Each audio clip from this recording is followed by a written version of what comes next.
지난 시간에 이어서 오늘은 지불 능력을 통한 비율 분석을 통해서 실전에서 써먹을 수 있는 것을 좀 보여드리려고요. 바로 현금 전환 주기입니다.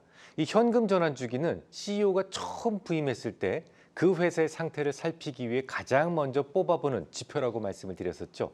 그만큼 회사에 대해서 많은 정보를 담고 있다는 말이죠. 외상으로 원자재를 사오고 그것으로 완제품을 만들어 팔고 그에 대한 외상 매출금과 현금 결제 시까지의 모든 이 현금 순환 과정을 하나의 사이클로 보여주는 건데요. 자, 우선 식으로 한번 표현해 보겠습니다. 현금 전환 주기는 이렇게 표시를 합니다. 매출 채권 평균 주기 더하기 재고자산 평균 주기 빼기 마이너스 기호예요. 매입 채무 평균 주기. 자, 앞서 꼭 기억해 두시라고 했던 것들이 한꺼번에 나왔죠. 이거 외우시려면 힘듭니다. 하지만 이해하시면 쉽죠. 역으로 한번 가보겠습니다.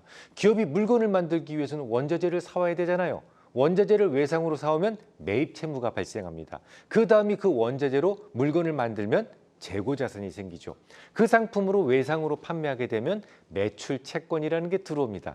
이 과정에서 현금 흐름의 과정을 모두 보여준 것이 바로 현금 전환 주기라고 볼 수가 있는 것이죠. 여기에서 매입 채무 평균 주기만 부호가 마이너스였잖아요. 매입 채무는 내가 줘야 될 돈, 회사에서 캐시 아웃프로, 그죠? 나가야 될 돈이니까 마이너스 부호가 붙게 되는 겁니다. 현금 전환 주기가 길어지고 있다는 것은 셋 중에 하나가 돼요. 외상으로 물건을 팔았는데 그 회수 기간이 길어지고 있다든지, 물건을 만들어 놓고 그 재고가 팔리지 않는다든지, 아니면 회수의 신용도가 낮아져서 원자재를 사올 때 현금의 비중이 높아졌다는 것을 의미합니다. 즉 현금 전환 주기가 평상시보다 길어지고 있다는 것은 이 회사의 세일즈 프로세스에 조금씩 문제가 생기고 있는 거 아니야? 이렇게 생각하시면 된다는 거죠. 기업에게 현금은요, 인체로 따지면 혈액과 같습니다. 혈액순환에 문제가 생긴다는 것은 지금은 당장 괜찮다고 하더라도 결국은 만병의 근원이 될 수 있는 것처럼 회사도 마찬가지예요. 그래서 회사에서 CEO가 새롭게 부임하게 되면 이 회사의 영업 쪽이 부실한지, 아니면 회사의 신용 상태가 부실해지고 있는지, 혹은 매출을 그냥 밀어내기 식으로 하는 거 아닌지, 이런 것들을 파악하기 위해서 늘 현금 순환 주기를 보려는 것이죠. 하나의 지표만으로 영업과 관련된 대부분의 상황을 한눈에 볼 수 있기 때문입니다.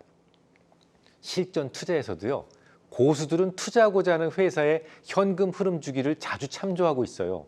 실제로 주가의 방향이 이 현금 순환 주기하고 비슷하게 전개되거든요. 짧아지면 내려가고 길어지면 뭐 이렇게 딱 어디가 잘못되었다는 것을 알아낸다라기보다는 건강이 나빠지고 있는 곳이 어느 파트인지를 개략적으로 살필 수가 있거든요.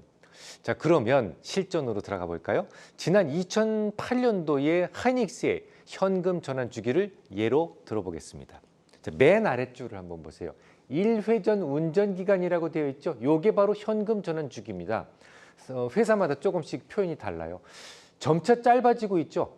짧아지고 있다는 것은 호전되고 있다는 것을 의미합니다. 주가가 올라갈 가능성이 높다는 거죠. 비록 2008년도 금융위기로 인해서 주가는 하락을 했었지만 이 종목의 활동성과 효율성은 좋아지고 있다는 것을 알 수가 있어요. 자, 그러면 퇴출됐던 종목을 한번 보겠습니다. 차트 공부도 마찬가지예요. 봉 하나 두 개쯤은 얼마든지 속여 먹을 수 있기 때문에 봉 몇 개를 보는 분석은 크게 의미가 없습니다. 그보다는 우리가 지금까지 학습했던 예술적 분석이 훨씬 더 수준 높은 기술적 분석에 속하죠. 왜? 전체 환경을 관찰하기 때문입니다. 마찬가지로 재무제표에서도 역시 중요한 몇 개의 숫자는 충분히 속일 수 있기 때문에 전체 환경을 속이는 것은 쉽지가 않습니다. 몇 개의 숫자만 속이는 것은 얼마든지 속여도 전체 환경을 속이는 것은 어렵죠. 역시 맨 아랫줄을 한번 보시기 바랍니다. 1회전 운전기간이 나오죠. 딱 보면 어땠습니까? 2007년도부터 문제가 심각해지기 시작했다는 것을 알 수가 있어요.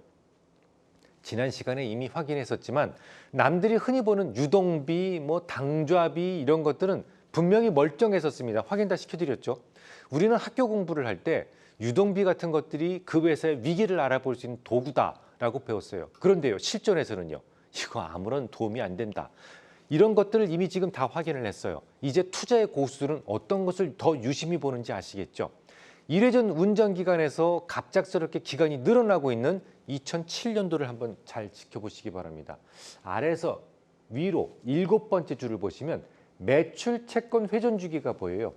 느닷없이 길어지고 있죠. 뭔가 물건을 팔고도 돈을 제대로 받지 못하고 있다는 것인데, 하지만 이런 것들 때문에 문제가 심각하게 전개되지는 않습니다. 그러면 이번에는 아래에서 셋째 줄을 보시기 바랍니다. 매입 채무 평균 지급 기간으로 나와 있죠. 매입 채무 회전 주기가 0.09예요. 0.09. 이건 뭘 의미합니까? 회사를 믿지 못하고 있다는 거예요. 누구도. 현금 이외에 이 회사가 발행한 어음은 어디서도 유통될 수 없다라는 걸 의미합니다. 심각하게 이 회사의 신용이 나빠지고 있다는 것이고, 거의 이쯤에서 망할 징조를 정확하게 보여주고 있었어요. 자, 아래에서 넷째 줄을 한번 보시기 바랍니다. 2008년도부터는 재고가 아예 없죠. 이런 모습을 보고도 주식을 사는 사람이 전 이해가 가지 않습니다. 회사에 재고가 없다면 회사의 기능은 정지된 거예요. 심폐 기능이 완전히 정지된 겁니다. 이미 망한 회사를 무슨 기대를 가지고 매수하는지 전 모르겠습니다. 지난주에 제가 거론해 드렸었지만 이미 심정지 상태에서 이 종목은요, 수년 동안이나 높은 가격에서 거래된 적이 있어요. 그야말로 정말 이건 정신이 없는 거죠. 다음 주에 계속 해드리겠습니다.